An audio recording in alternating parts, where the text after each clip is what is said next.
Hi guys, I'm really nervous, so bear with me. Okay. I met Gus in 3rd grade. We were 8 years old. A close family friend passed away that year, and I remember I got to sit crying on the big comfy beanbag chair all day by myself. And Gus just kept coming over to me to make me laugh. He was the only person to cheer me up that day. I wish he was here right now cheering me up. By 5th grade, I was in love with him. We were so young. He was just so cool from the start. I mean, I've never met anyone who's colored their hair more times than me. Middle school came and we stayed friends. I remember he'd go on for hours making fun of the guys I dated. But no matter what he was saying, I couldn't stop laughing at it. Gus was able to do that. He was so funny, he would make you laugh so hard you wouldn't realize he's been making fun of you for the past 10 minutes. He'd make me laugh until I'd cry. I don't think it's physically possible to shed more tears for anyone. High school came, and we went back and forth, breaking each other's hearts. We'd date for a month, and he'd hate each other for 2. But he was always there, and he always reassured me how much he loved me. Even if he was pissed at me, even in the hardest times when I thought no one was there, he was. He was just always there. Senior year came, and he finally showed me some public affection. He was never too good at that. He kissed me in front of a whole party. I remember thinking, wow, we're really going to be in a real relationship this time.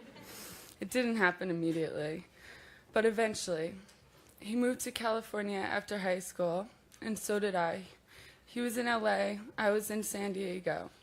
He was living with Brennan with no job or money at all, eating only the Trader Joe's canned beans Liza would send him in a box from New York. I went up there every other week with my 2-week pay of $100. I was working for my sister. Let's just keep that in mind. I think the train ride itself cost about $70.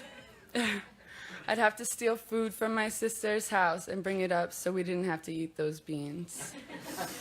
I think he wore the same pants every single day that year.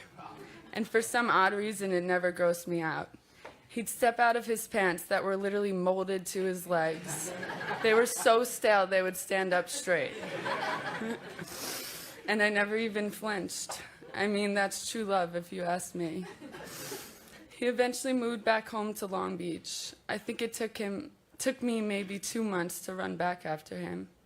I might as well have just immediately moved all my stuff into his tiny room because I don't think I slept in my own bed more than 10 times that year. I was glued to him. I hated working. I didn't want to be away from him, which was pretty strange because we did absolutely nothing but sit in his room every day.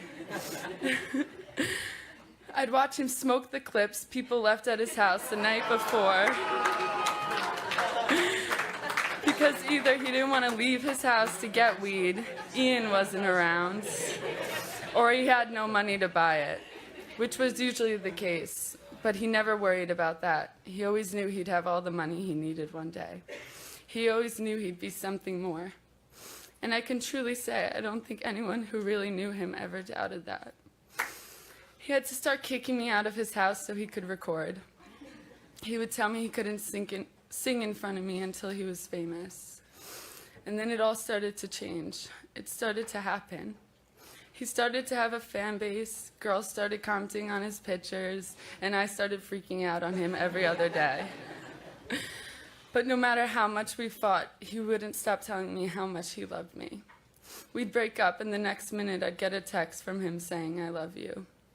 He made it so hard to ever be mad at him. He'd tell me, "No matter what, Emma, you're always my family." And I didn't really know what he meant by that until now.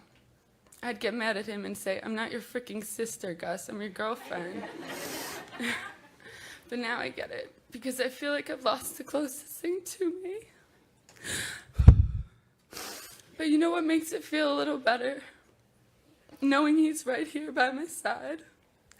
Knowing how much he hated to see me cry. Listening to his voice sing me to sleep. and knowing how much he loved me. I think he told me that enough times for all of eternity. But I still can't help but wait for the day I get to see that smiling face. Tell me how much he loves me one more time. I don't think anyone could ever forget a smile that big. Gus, I don't know if this will ever get easier, but I know with your guidance I can make it through. We all will. There's an empty hole in my heart, but with every single beat, I can feel you shining through it. You are my soulmate, and souls never die. You lived through me, he lives through all of us.